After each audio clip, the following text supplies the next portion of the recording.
Kita masih dalam pembahasan tema kita, Hagai pasal 1 ayat yang ke-8, jadi naiklah ke gunung. Dan Alkitab bilang siapa yang boleh naik ke gunung Tuhan? Mereka yang bersih tangannya dan suci hatinya. Dan tidak menyimpan kejahatan di dalam kehidupannya. Bawalah kayu dan bangunlah rumah itu. Sekarang kita nggak butuh kayu dan batu. Tetapi kita butuh penyembahan yang murni di hadapan Tuhan. Karena yang Tuhan bangun bukan rumah dari kayu dan batu. Untuk itu Yesus bilang, rombak bait Allah ini dan aku akan membangun dalam 3 hari. Apa yang dia bangun? Bait Allah yang hidup. Dan Alkitab bilang, bait Allah yang hidup adalah kamu. Maka aku akan berkenan kepadanya. Dan Tuhan bukan hanya sekedar mencari murid dan pengikut. Tapi Tuhan cari orang percaya yang berkenan kepadanya. Kenapa? Karena dia bukan hanya mau jadikan kita orang Kristen. Tapi dia mau menyatakan kemuliaannya. Oh haleluya. Kita tadi sudah banyak diberkati oleh Bapak Pendeta Heri Rorim Pandey dalam pembahasan tentang Roh Kudus menuntun kita pada kemuliaan. Tapi saya mau sekarang mengupas lebih jauh tentang kebenaran ini. Haleluya. Buka Alkitab kita sama-sama. Puji Tuhan. Kita mau lihat mulai dari Keluaran 24. Ayat 15 sampai 18. Maka Musa mendaki gunung dan awan itu menutupinya. Kemuliaan Tuhan. Lihat, saudara yang kasih dalam Tuhan. When God touch people, God touch through His glory. Waktu Tuhan menjamah, Tuhan menjumpai seseorang, maka Tuhan menjamah dan menjumpai melalui kemuliaannya. Kemuliaan Tuhan diam di atas gunung Sinai. Dan awan itu menutupinya 6 hari lamanya. Pada hari ke-7 dipanggilnya lah Musa dari tengah-tengah awan itu. Tampaklah kemuliaan Tuhan sebagai api yang menghanguskan di puncak gunung itu pada pemandangan orang Israel. Masuklah Musa ke tengah-tengah awan itu dengan mendaki gunung itu. Lalu tinggallah ia di atas gunung itu 40 hari dan 40 malam lamanya. Kenapa? Ada kemuliaan Tuhan. Klik selanjutnya. Mazmur 8 ayat 5 sampai 7. Apakah manusia sehingga engkau mengingatnya? Apakah manusia sehingga engkau mengindahkannya? Namun engkau telah membuatnya hampir sama seperti Allah. Lihat, manusia lemah, manusia penuh kekurangan, manusia penuh keterbatasan. Namun engkau, Tuhan, telah membuatnya hampir sama seperti Allah. Dan memahkotainya dengan kemuliaan dan hormat. Lihat, saudaraku yang kasih dalam Tuhan. God is God who share His glory. Allah ialah Tuhan yang menyatakan kemuliaannya atas kehidupan kita. Makanya Alkitab dengan tegas berkata, manusia yang lemah, manusia yang terbatas, manusia yang sebetulnya tak berdaya ini dimahkotai dengan kemuliaan dan hormat. Makanya Alkitab bilang apa? Apa yang aku kerjakan dapat kamu kerjakan bahkan lebih besar. Kenapa? Ada kemuliaan Tuhan dalam diri kita. Makanya Roma 3:23 bilang apa? Setiap orang berdosa hilang kemuliaan Allah. Dan waktu kita bertobat, kita dilahirkan kembali. Kita bukan lagi lahir dari daging dan darah. Karena daging dan darah tidak punya tempat dalam kerajaan sorga. Daging dan darah tidak bisa masuk dalam kemuliaan. Tapi kita dilahirkan kembali oleh roh dan firman. Dan roh dan firman itu yang akan mengundang kemuliaan Tuhan datang. Makanya ayat 7 bilang, kau membuat dia berkuasa. Kenapa? Ada kemuliaan dan hormat. Atas buatan tanganmu. Segala-galanya telah kau letakkan di bawah kakinya. Kenapa? Karena ada kemuliaan dan hormat. Kenapa manusia menderita? Kenapa manusia terjajah? Kenapa manusia nggak bisa buat apa-apa? Karena kehilangan kemuliaan dan hormat. Selanjutnya, klik. Yesaya 43.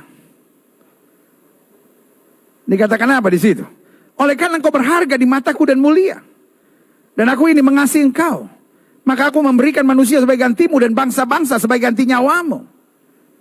Lihat kan? Oleh karena engkau berharga di mataku dan mulia. Lihat, saudara yang kasih dalam Tuhan. Tuhan memahkotai kita dengan kemuliaan dan hormat. Sehingga di hadapan Tuhan kita berharga dan mulia. Kita berharga dan mulia bukan karena kemampuan kita. Tapi karena kita meninggalkan dan membuang dosa dalam kehidupan kita. Karena itu aku ini mengasihi engkau. Aku akan memberikan manusia sebagai gantimu dan bangsa-bangsa sebagai ganti nyawamu. Ayat 5 bilang apa? Dan janganlah takut. Sebab aku ini menyertai engkau. Aku akan mendatangkan anak cucumu dari timur. Dan aku akan menghimpun kau dari barat. Artinya waktu kemuliaan Tuhan turun. Gak ada yang perlu kita takutkan dalam hidup kita. Haleluya. Selanjutnya klik. Ayat 6 bilang, aku akan berkata kepada utara, berikanlah. Dan kepada selatan, janganlah tahan-tahan. Bawalah anak-anakku laki-laki dari jauh dan anak-anakku perempuan dari ujung-ujung bumi. Semua orang yang disebutkan dengan namaku, yang kuciptakan untuk apa? Kemuliaanku. Kenapa Allah menyatakan kemuliaan dalam hidup kita? Karena kita dipakai, dipersiapkan Tuhan untuk menyatakan kemuliaannya. Semua orang disebutkan dengan namaku, yang kuciptakan untuk kemuliaanku. juga yang kubentuk, dan yang juga kujadikan. Jadi kita tadinya lemah. Tapi Tuhan menyatakan kemuliaannya. Kita dibentuk, kita diproses, kita dijadikan untuk layak menjadi saksi bagi kemuliaan namanya. Haleluya. Klik. 1 Petrus 5 ayat 10 sampai 11. Dan Allah sumber segala kasih karunia yang telah memanggil kamu dalam Kristus kepada apa? Kemuliaan yang kekal. Jadi ini bukan hanya cerita perjanjian lama, tapi perjanjian baru juga jelas. Bahwa kita dipanggil untuk masuk dalam kemuliaan. Makanya Alkitab jelas bilang kita ini buatan Allah. Maka Allah sumber segala kasih karunia yang telah memanggil kamu dalam Kristus kepada kemuliaan yang kekal. Kita layak nggak? Sebetulnya nggak layak. Tapi Dia yang memanggil akan melengkapi. Akan meneguhkan. Amin. Akan menguatkan. Akan mengokohkan kamu sesudah kamu menderita seketika lamanya. Menderita di sini bukan berarti Tuhan senang lihat kita menderita. Artinya kita diproses. Dan diproses itu kadang-kadang sakit. Diproses itu kadang-kadang nggak menyenangkan. Jadi jangan pikir, oh hidup Kristen harus menderita. No, bukan hidup Kristen harus menderita. Hidup Kristen harus siap menderita. Kenapa? Kita diproses. Karena tadinya kita hidup daging. Tadinya kita hidup duniawi. Sekarang kita mau dilepaskan dari daging dan duniawi. Nah, kita nggak biasa diproses. Tapi saudaraku yang kasih dalam Tuhan, Dia akan melengkapi. Dia akan meneguhkan. Dia akan menguatkan. Dia akan mengokohkan. Sesudah kamu menderita seketika lamanya. Sudah kamu melalui proses yang menyakitkan. Tapi Tuhan yang memampukan, menguatkan, mendorong kita. Supaya kita bisa masuk dalam kemuliaannya. Ialah yang mempunyai kuasa dan kemuliaan sampai selama-lamanya. Jadi yang mempunyai kuasa dan kemuliaan. Tetapi Dia mengangkat kita sebagai anaknya. Dia share His power and His glory to you. Dia bagikan kuasa dan kemuliaannya bagimu. Makanya Alkitab bilang kalau Roh Kudus turun ke atas kamu, kamu akan menerima kuasa. Yang setuju sama saya katakan, saya menerima kuasa. Yang setuju sama saya katakan, saya masuk dalam kemuliaan. Ya kau lemes. Sama-sama bilang sama saya menerima kuasa. Sama-sama bilang saya masuk dalam kemuliaan. Yeah, haleluya, klik. Saya pelajari, Tuhan mau umatnya mengalami kemuliaannya. Karena setiap orang percaya mengalami kemuliaan Tuhan akan dibebaskan dari kedagingan. Akan dibebaskan dari kekhawatiran. Akan dibebaskan dari ikatan-ikatan keduniawian dan dituntun dalam keberanian.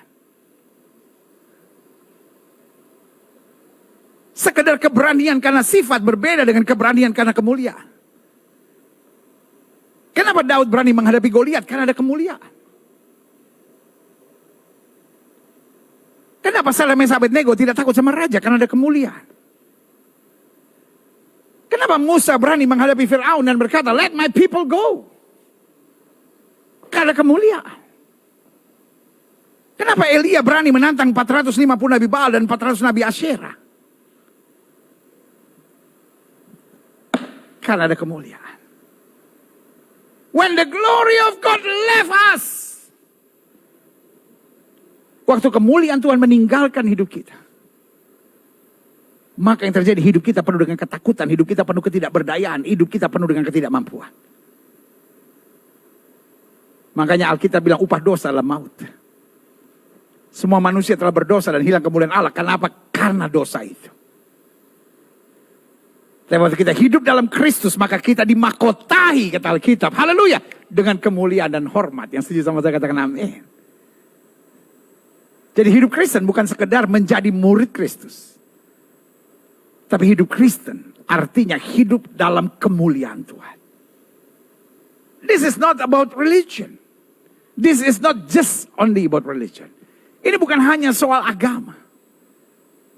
Tetapi naik lebih tinggi, masuk dalam kemuliaan Tuhan. Makanya ada banyak orang yang berkata, udah pendeta saya kebetulan cinta sama orang yang tidak seiman. Tapi kan ya semua agama, lu betul kalau bicara tentang agama, semua agama sama mengajarkan yang baik. Tapi kekristenan bukan sekedar agama, tapi pengalaman hidup yang membawa kita masuk dalam kemuliaan, itu sebabnya. Agama apapun tidak akan pernah mengajarkan tentang kemuliaan. Karena agama hanya mengajarkan perbuatan-perbuatan baik. Dan kemudian mudah-mudahan nanti kita masuk surga. Karena sebelum di surga kita ditimbang. Kalau perbuatan baik kita lebih banyak, ya mudah-mudahan kita masuk surga. Tapi saudara yang kasih dalam Tuhan, kekristenan totally different. Kekristenan bicara tentang kemuliaan. Dosa menuntun kita pada kehancuran. Kemudian Tuhan seret kita. Tuhan angkat kita keluar. Tuhan bebaskan kita dari ikatan dosa ini. Dan Tuhan bawa kita masuk dalam kemuliaan. Makanya Kita bukan orang dunia yang sedang berjuang menuju surga. Tapi kita orang surgawi yang ditempatkan di muka bumi untuk menyatakan terang kemuliaan dan kuasanya yang sempurna. Jelas? Yes. Sekali lagi saya ulangi. Kenapa Roh Kudus menuntun kita masuk dalam kemuliaan? Karena orang yang mengalami kemuliaan Tuhan akan dibebaskan dari kedagingan, kekhawatiran, keduniawian. Dan dituntun dalam keberanian. Lalu pertanyaan kita, keberanian apa yang dimiliki oleh orang-orang yang hidup dalam kemuliaan? Minimal ada 6 keberanian yang saya catat di sini. Yang pertama, keberanian untuk bermimpi dan mengimani hal-hal yang luar biasa. Hidup Kristen bukan hidup kue sera-sera sindrom. Whatever will be lah. Apa yang terjadi, terjadilah. No.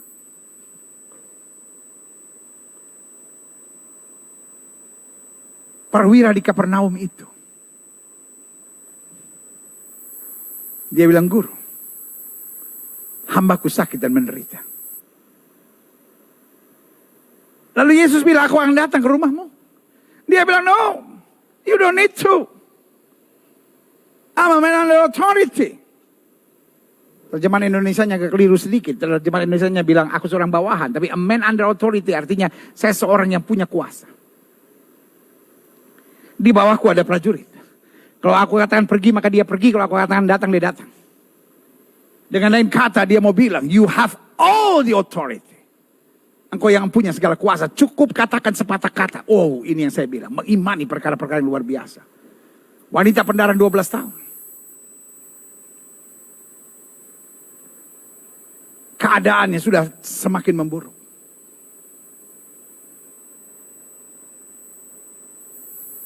Tapi dia bilang apa? Asal ku jamah jubahnya, aku sembuh. Ini yang saya bilang, memiliki mimpi yang dahsyat dan luar biasa. Orang-orang yang hidup dalam kemuliaan bukan orang-orang yang playing victim. Bukan orang-orang yang membenarkan setiap kesalahan sambil berkata, saya memang orangnya begini, tolong dimengertilah. Saya memang orangnya masih lemah, saya orangnya memang masih punya banyak kekurangan. Saya masih banyak keterbatasan. Hello! Are you son of Jesus? Apakah engkau anak-anak Tuhan Yesus? Kalau engkau anak Tuhan Yesus, engkau adalah hidup dengan kemuliaannya. Engkau adalah anak-anak yang hidup dalam kemuliaan. Dan karena engkau hidup dalam kemuliaan, mari kita bermimpi. Mari kita mengimani hal-hal yang luar biasa. Daud bilang, dengan Allah akan kita lakukan perbuatan-perbuatan yang gagah perkasa. Sebab Tuhan sendiri yang akan menginjak-injak para lawan kita. Ada banyak orang Kristen, tapi lemah. Ada banyak orang Kristen hanya menangisi masalahnya. Karena dia belum mengalami kemuliaan Tuhan yang luar biasa. Itu sebabnya Roh Kudus harus menuntun kita pada kemuliaan. Dan apa cirinya kita tahu Roh Kudus menuntun kita pada kemuliaan? Waktu kita mulai berani mengimani perkara-perkara yang dahsyat. Karena kita tahu Tuhan yang kita sembah, Tuhan yang tidak pernah gagal, Tuhan yang kita sembah adalah Tuhan yang dahsyat, Tuhan yang kita sembah adalah Tuhan yang melakukan perkara-perkara yang luar biasa. Yang setuju katakan amin. Yes. Ibu, jangan pernah berpikir udah saya aja deh, suami saya gak mungkin bertobat. Sesuai dengan imanmu jadi padamu. Kemuliaan Tuhan ada di dalam diri kita. Kita dimahkotai dengan kemuliaan dan hormat mulai hari ini. Itu sebabnya saya mau sudah betul-betul lengkap 10 hari doa puasa. Sehingga betul-betul sudah mengalami kemuliaan Tuhan. Karena Alkitab berkata, kepada orang yang berkenan tuh aku akan menyatakan kemuliaanku. Dan waktu Tuhan menyatakan kemuliaannya, kita menjadi orang-orang yang berani bermimpi perkara-perkara besar. Dan mengimani hal-hal yang dahsyat dan luar biasa yang Tuhan sediakan buat kita. Karena every single promises of God is yours. Setiap janji-janji Tuhan itu adalah milikmu. Imani dan akan terjadi dalam kehidupanmu. Haleluya. Yang kedua, mengapa Roh Kudus mau menuntun kita pada kemuliaan Tuhan? Karena orang yang hidup dalam kemuliaan Tuhan dibebaskan dari kedagingan, kekhawatiran, serta keduniawian dan dituntun dalam keberanian. Yang pertama, keberanian untuk bermimpi dan mengimani hal-hal yang luar biasa. Yang kedua, keberanian untuk menghadapi berbagai tantangan dan pergumulan dengan sukacita. Suka atau nggak suka, setiap kita pasti menghadapi pergumulan. Engkau kaya atau miskin pasti menghadapi masalah. Engkau rajin ke gereja atau engkau tidak pernah ke gereja, engkau tetap menghadapi masalah. Engkau pendeta atau preman yang berjiwa pendeta, atau pendeta yang berjiwa preman. Adalah Ada preman yang berhati pendeta, lalu pendeta yang berjiwa preman. Ada. Pendeta ini aneh-aneh aja. Ya kan saya ngomong fakta aja kan. Saya kan bukan pengamat politik. Saya kan pendeta. Jadi kalau ngomong yang benar-benar aja yang saya lihat di hari-hari gitu. Ya kan. Tapi ini yang saya mau bilang. Setiap kita pasti menghadapi masalah. Setiap kita pasti menghadapi persoalan. Setiap kita pasti menghadapi pencobaan. Setiap kita pasti menghadapi badai. Tinggal yang membedakan kita. Orang-orang yang dimahkotai dengan kemuliaan dan hormat. Orang yang menyadari kemuliaan Tuhan dalam dirinya. Dia akan melewatinya dengan sukacita. Dia nggak akan berpikir negatif. Dia nggak akan menghakimi orang. Karena ada banyak orang di tengah masalah. Ini gara-gara mama gue nih. Ini gara-gara bapak gue nih. Ini gara-gara mereka bercerai nih. Ini gara-gara papa mendidik saya begini nih. Ini gara-gara anak saya begini. Jadi selalu dia nggak pernah salah. Ada orang-orang nggak bisa ditegur. Pokoknya ditegur sedikit ribut aja saudara-saudara. Ini orang-orang kayak gitu. Kalau kita tegur kita diemin aja. Dia pasti gonggong.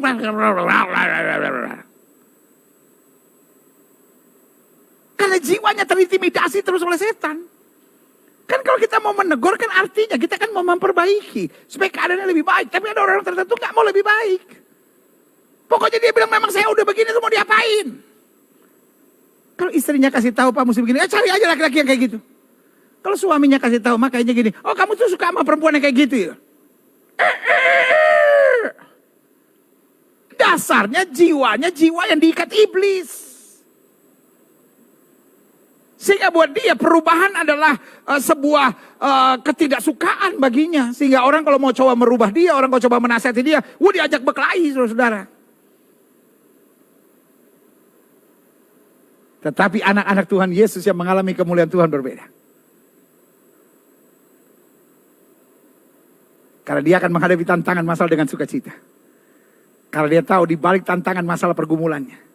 Yang pertama, dia akan dapat banyak pelajaran hebat. Yang kedua, dia akan banyak dapat pengalaman yang dahsyat. Dan yang ketiga, di balik semuanya itu, pasti ada kemenangan kedahsyatan Tuhan yang akan dinyatakan luar biasa. Yang saja katakan, haleluya. Yang ketiga, kenapa Roh Kudus menuntun pada kemuliaan Tuhan? Karena setiap orang percaya mengalami kemuliaan Tuhan akan dibebaskan dari kedagingan, kekhawatiran, serta keduniawian. Dan dituntun dalam keberanian. Keberanian yang pertama untuk bermimpi dan mengimani hal-hal yang luar biasa. Yang kedua, keberanian untuk menghadapi berbagai tantangan dan pergumulan dengan sukacita. Yang ketiga, wah ini penting. Keberanian untuk selalu sabar. Mengalah. Dan menguasai diri. Wah susah ini. Kalau nggak karena kemuliaan Tuhan susah bos. Susah bu. Pak. Susah. Bambang. Alfonso. Susah Alfonso. Iya kan? Susah. Kita nggak berani untuk sabar. Kita pikir-pikir, aduh kalau saya sabar-sabar itu lama-lama kita diinjek-injek dong. Kita nggak berani mengalah. Kalau saya mengalah terus pendeta, wah dia tambah gila. Urusan dia kan. Urusan kita kan jadi pelaku firman. Sabar, mengalah dan menguasai diri adalah ciri anak Tuhan. Sekedar ke gereja nggak memampukan kita mengalah, sabar, dan menguasai diri. Sekedar kenal Yesus, sekedar jadi sarjana, master, atau doktor teologi sekalipun. Tidak membuat kita mampu mengalah, sabar, dan menguasai diri. Makanya di dunia teologi perdebatan makin gak jelas. Karena sabar, mengalah, dan menguasai diri. Bukan tergantung ilmu teologi kita. Sabar, mengalah, dan menguasai diri. Tidak tergantung berapa besar pelayanan kita. Sabar, mengalah, dan menguasai diri.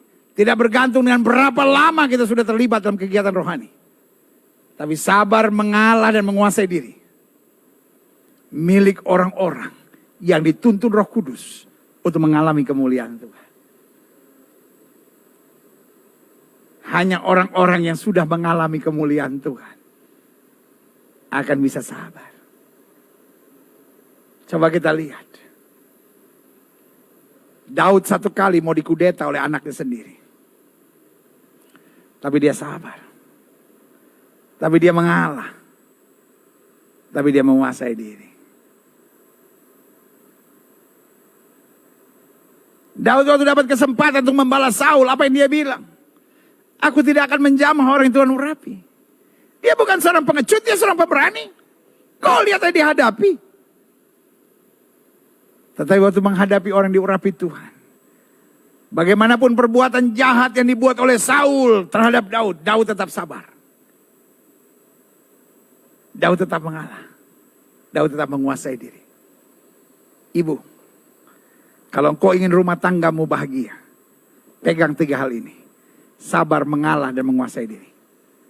Pak, kalau engkau ingin lihat rumah tanggamu penuh berkat dan penuh mujizat, sabar, mengalah, dan menguasai diri. Tapi istri saya cerewet, tapi istri saya mau nekan saya, tapi istri saya mau menjajah saya, istri saya mau ngatur segala-galanya. Sabar, mengalah, dan menguasai diri. Tuhan adil kok. Tuhan adil. Engkau diperlakukan tidak adil, engkau disakiti, tetap kita sabar, mengalah, bersuka cita. Lebih dari segalanya biarkan Tuhan yang bertindak. Saya pelajari dalam hidup ini. Hanya pemenang yang bisa berjiwa sabar, mengalah, dan menguasai diri. Para pecundang akan arogan. Para pecundang akan kepala batu. Para pecundang apa aja dia mau debat. Apa aja dia ajak ribut. Apa aja dia pengen suara terakhir dia yang ngomong. Nggak mau denger. Dan menghadapi orang seperti itu gak ada yang bisa kita buat. Kecuali sabar aja, diemin aja. Memang dia puasnya begitu, dia bahagianya begitu, dia senangnya begitu, mau diapain? Masa kita mau ikut gila sama orang-orang seperti itu? Kalau hari-hari ini kau belum bisa sabar. Engkau belum bisa mengalah, engkau belum bisa menguasai diri. Meskipun kau pelayanan, meskipun kau Kristen, meskipun pengetahuan teologiamu segudang. Hari ini berlutut di hadapan Tuhan dan bilang, Tuhan, aku butuh Roh Kudus menuntun aku untuk masuk dalam kemuliaan. Karena ketika kemuliaan Tuhan turun dalam hidup kita, yang kata Alkitab, engkau memahkotai aku dengan kemuliaan dan hormat. Maka apapun yang terjadi, kita belajar sabar, kita belajar mengalah, dan kita belajar menguasai diri. Haleluya. Yang selanjutnya, Tuhan menuntun kita untuk mengalami kemuliaan. Karena orang yang mengalami kemuliaan Tuhan akan membebaskan diri dari segala ketakutan, kekhawatiran, dan keduniawian. Tapi dipimpin dalam keberanian. Yang keempat, keberanian untuk mengakui kesalahan dan memiliki kesiapan untuk berubah. Ini yang susah. Kalau semua orang yang salah siap mengakui kesalahan, gak ada keributan gereja. Kalau setiap orang yang salah berani mengakui kesalahan, tidak ada perceraian. Tapi banyak orang udah salah ngotot. Udah salah ngajak debat. Udah salah mulutnya lebih kenceng. Udah salah ngototnya lebih keras. Pelakor sama istri lebih galak pelakor biasanya. Makanya selalu saya bilang, kalau ribut suami istri mau tahu siapa yang salah, yang bacotnya paling gede ya itu yang salah. Yang ngomongnya paling banyak. Karena biasanya orang kalau salah ngotot. Dan sorry untuk bilang ini. Orang kalau ditegur salah lalu ngotot, kampungan banget. Kampungan. Dan kalau istrimu diam atau suamimu diam, bukan karena dia sadar. Tapi karena dia mengerti gak ada gunanya ngomong sama anjing gonggong seperti itu. Karena engkau tidak berintegritas. Orang berintegritas itu, kalau dia salah, ya akui kesalahan. Kalau belum mengerti dia tanya, Pak kenapa aku ditegur? Ma kenapa aku ditegur? Salahku apa? Dijelaskan ini. Oh iya benar aku salah. Tapi ada orang ditegur sedikit aja ngotot dulu gitu. Jadi males kita. Gak ada gunanya ngomong. Karena ujung-ujungnya cuma ribut. Ributnya juga gak jelas, gak ada juntrungannya. Pokoknya saya gak boleh ditegur. Karena dasarnya hidupnya dikuasai kenajisan. Hidupnya dikuasai oleh dosa. Hidupnya dikuasai oleh iblis. Tidak mau mengalami kemuliaan Tuhan. Orang yang mengalami kemuliaan Tuhan akan terus meningkat. Dan makin hari makin jadi sempurna dalam kemuliaan Tuhan. Tapi ada orang-orang kalau ditegur itu seperti kayak diintimidasi iblis. Oh nggak bisa dong, masa kamu ditegur, nanti kamu berubah, nanti kamu jadi sempurna, kamu jadi lebih baik. Nggak bisa, dia yang salah. Jadi ada orang itu kalau ditegur, itu seperti kayak, waduh, taringnya muncul, lalu tanduknya muncul, lalu gitu ya kan, lebih galak. Ini yang saya bilang. Orang-orang gila yang kerasukan setan. Orang gila yang tidak mau berubah. Sorry untuk saya bicara keras. Karena saya perhatikan ada banyak orang udah aktif di gereja, udah aktif di pelayanan. Tapi tetap gak punya kemuliaan Tuhan, gak punya keberanian untuk meminta maaf, mengakui kesalahan. Dan siap berubah. Ada orang yang easy to say sorry. Ya sorry, tapi gak berubah. Nah ini podo wae saudara. Yang Tuhan cari kesiapan meminta maaf. Mengakui kesalahan. Dan siap berubah. Karena hidup ini bukan bagaimana membela diri ketika kita salah. Tapi hidup ini bagaimana memperbaiki diri ketika kita salah. Sehingga kita makin hari makin berkenan kepada Kristus. Haleluya. Selanjutnya. Roh Kudus menuntun kita masuk dalam kemuliaan.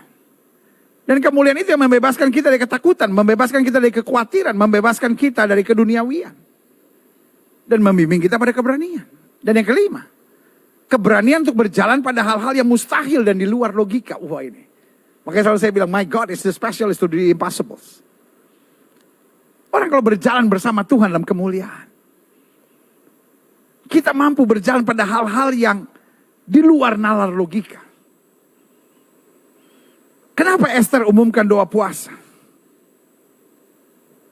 Dia bilang begini, meskipun bertentangan dengan undang-undang, artinya secara logika, this is not the right time.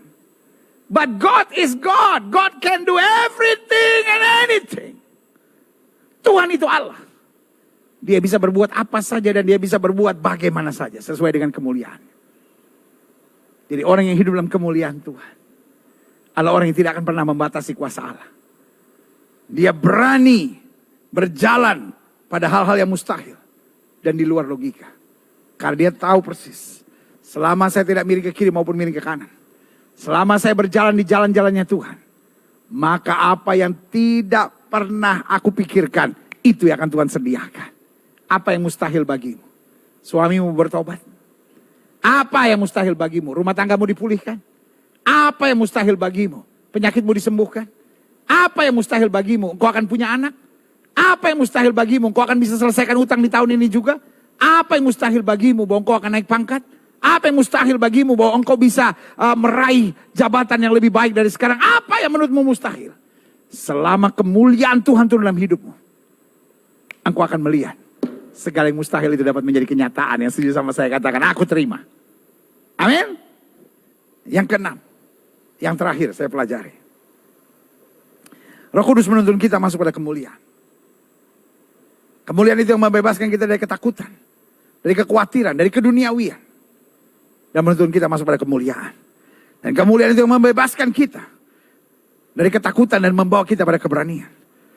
Dan yang terakhir, yang keenam, keberanian untuk mentaati seluruh kebenaran firman Tuhan.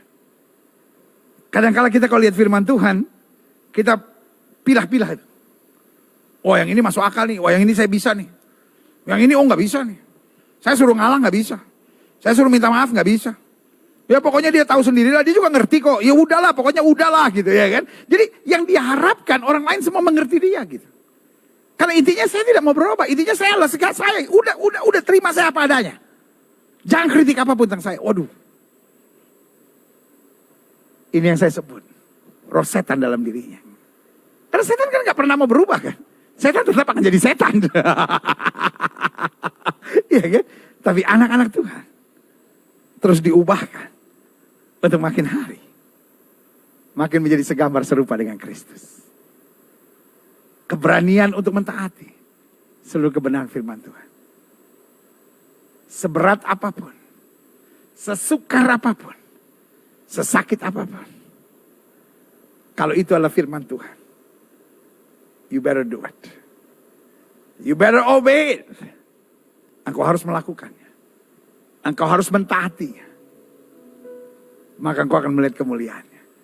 Karena Alkitab berkata, kalau firmanmu ada di dalam aku, dan aku dalam firman, minta apa saja maka Tuhan akan menyediakan. Dan Alkitab berkata, jika kamu tidak miring ke kiri maupun miring ke kanan, tapi berjalan seturut dengan firman Tuhan, maka kita tidak akan turun, diangkat naik. Tidak akan menjadi ekor, dipimpin menjadi kepala. Haleluya. Saudaraku, di hari keempat dari rangkaian 10 Days of Anointing ini, kita belajar bagaimana Roh Kudus menuntun kita pada kemuliaan. Dan Alkitab sudah ingatkan kita, Setiap manusia telah berdosa dan hilang kemuliaan Tuhan. Tapi waktu kita bertobat, kita dilahirkan kembali. Dengan roh dan firman. Maka dia kembali memulihkan kita. Memahkotai kita dengan kemuliaan dan hormat. Kita tundukkan kepala. Setiap hati terbuka. Setiap mata terpejam. Dan setiap kepala tertunduk. Biarkan Roh Kudus berbicara buat masing-masing kita. Sudahkah hari ini kita menyadari bahwa Roh Kudus menuntun kita pada kemuliaan? Karena pada dasarnya iblis gak peduli kita pelayanan, iblis gak peduli kita ke gereja, iblis gak peduli kita jadi orang Kristen, iblis gak peduli kita dibaptis. Sejauh kita tidak mengalami kemuliaan Tuhan. Tetapi ingat, kekristenan bukan sekedar agama. Tetapi kekristenan adalah pengalaman di mana kita masuk dalam kemuliaan Tuhan. Dan kita hidup dalam kuasanya sempurna. Jika itu doamu, taruh tangan kananmu di dada. Biarlah hari ini kita diberi keberanian. Keberanian untuk berkata tidak pada dosa. Keberanian untuk mengakui kesalahan dan siap berubah. Keberanian untuk berjalan teguh sesuai dengan firman Tuhan. Keberanian untuk senantiasa mengorbankan daging kita. Dan berjalan terus pada apa kehendak Tuhan yang sempurna. Jika itu doamu, taruh tangan kananmu di dada. Jadikan hari ini hari kekuatan kita. Hari anugerah. Hari di mana kita mengalami kasih-Nya. Sehingga kita bermimpi dan mengimani hal-hal yang luar biasa. Kita berani menghadapi tantangan dengan sukacita. Karena kita tahu roh di dalam kita lebih besar dari roh yang dalam dunia ini. Bahkan kita berani untuk sabar. Mengalah. Dan selalu menguasai diri. Jika itu doamu, taruh tangan kananmu di dada. Setiap sering yang didoakan. Yang taruh tangan kanan selalu di dada, kita doa Bapa. Terima kasih, terima kasih, terima kasih, terima kasih. Dahsyat kuasa-Mu, dahsyat firman-Mu. Di hari-hari kami sedang belajar tiap hari. Di masa pencurahan Roh Kudus 10 Days of Anointing ini. Tuhan, kami kembali belajar. Bahwa kami mau dibawa masuk dalam kemuliaan-Mu. Sehingga kami menjadi orang percaya yang berani bermimpi dan mengimani hal-hal yang luar biasa. Kami berani menghadapi berbagai tantangan dan pergumulan dengan sukacita. Kami berani untuk selalu sabar, mengalah dan menguasai diri. Kami berani untuk mengakui kesalahan dan memiliki kesiapan untuk berubah. Kami berani untuk berjalan dalam hal-hal yang mustahil dan di luar logika. Kami berani untuk mentaati seluruh kebenaran firman Tuhan tanpa kompromi. Lihat tangan mereka yang ditaruh di dada sebagai penyerahan. Dan hari ini juga kuasa-Mu mengubahkan kami. Sehingga kami dibawa masuk pada kemuliaan. Kami bukan sekedar menjadi murid Kristus. Tapi kami hidup dalam kemuliaan Kristus dan menjadi serupa dengan Dia. Terima kasih Bapa, terima kasih, terima kasih, terima kasih. Hamba juga doa buat yang sakit, setiap orang yang sakit. Letakkan tangan kananmu di bagian tubuh yang sakit. Dalam nama Yesus. Sakit penyakit kami tolak. Segala kelemahan tubuh kami patahkan di dalam nama Yesus. Kuasa-Mu, anugerah-Mu, kesembuhan-Mu tercurah. Karena Yesus kami tidak berobat dulu, kemarin, hari ini, dan sampai selama-lamanya. Kami tolak sakit penyakit, kami tolak kelemahan tubuh, kami tolak campur tangan kegelapan, kami patahkan kuasa di dalam nama Yesus. Hai setan sakit penyakit, kau tidak punya kuasa, kami perintahkan keluar dalam nama Yesus. Kuasa kesembuhan, berkat, mujizat mulai terjadi. Karena kami percaya Yesus kami tidak berubah. Dulu, kemarin, hari ini, dan sampai selama-lamanya. Dengan iman kami nyatakan, oleh bilur-bilur Kristus kami yang percaya, sudah dijamah dan disembuhkan Tuhan dengan kuasa yang luar biasa. Terima kasih Bapa, terima kasih Bapa, terima kasih. Setiap sedang sudah doakan untuk kesembuhan, tanamkan dalam rohmu kesembuhan oleh bilur Yesus, jangan bimbang. Karena sesuai dengan imanmu jadi padamu. Terima kasih Bapa, terima kasih Bapa, terima kasih. Kasih-Mu, anugerah-Mu, kuasa-Mu tercurah sempurna di dalam nama Yesus. Terima kasih. Terima kasih. Terima kasih. Satu persatu jemaat-Mu yang mengikuti ibadah ini baik secara live maupun kemudian rerunnya. Tuhan menjamah, Tuhan menjamah, Tuhan menjamah, Tuhan menjamah. Tuhan menjamah, Tuhan menjamah, Tuhan menjamah. Sehingga setiap mereka dilawat Tuhan. Hamba mengasihi jemaat-Mu satu persatu. Apa yang Tuhan taruh di hati hamba sudah hamba sampaikan bagi umat-Mu. Hamba doa firman termeterai, apa saja mereka kerjakan dibuat Tuhan berhasil. Mereka gak turun tapi naik, mereka gak jadi ekor, mereka jadi kepala. Hari-hari yang penuh mujizat boleh menjadi bagian hidup mereka. Bangsa negara kami Indonesia, selamatkan ya Allah, damai sejahtera atas Indonesia. Umat mayoritas di bangsa ini tuntun dalam damai sejahtera dan keselamatan sempurna. Bapak Presiden, Wakil Presiden, dan pimpinan-pimpinan negeri ini, biarlah roh takut akan Tuhan turun. Dukun dan paranormal dijauhkan dari pemimpin-pemimpin kami. Kutuk-kutuk hutang darah, karena pemimpin-pemimpin kami mungkin ada yang percaya dukun, kuasa kegelapan. Kami tolak, kami patahkan di dalam nama Yesus. Keselamatan sempurna atas Indonesia. Di masa pencurahan Roh Kudus ini, biarlah gereja-gereja Tuhan fokus pada kehendak Tuhan dan tuntunan Tuhan di akhir zaman ini. Gerejamu di tempat ini, Gereja Bethel Indonesia Glow Fellowship Center, Tuhan pakai terus untuk menegakkan kerajaan Allah dalam kebenaran dan kasih. Dan akhirnya setiap kami yang menerima firman, kami hidup menjadi pelaku-pelaku firman. Di dalam nama Yesus kami berdoa. Haleluya. Sama-sama kita katakan amin. Haleluya. Wow.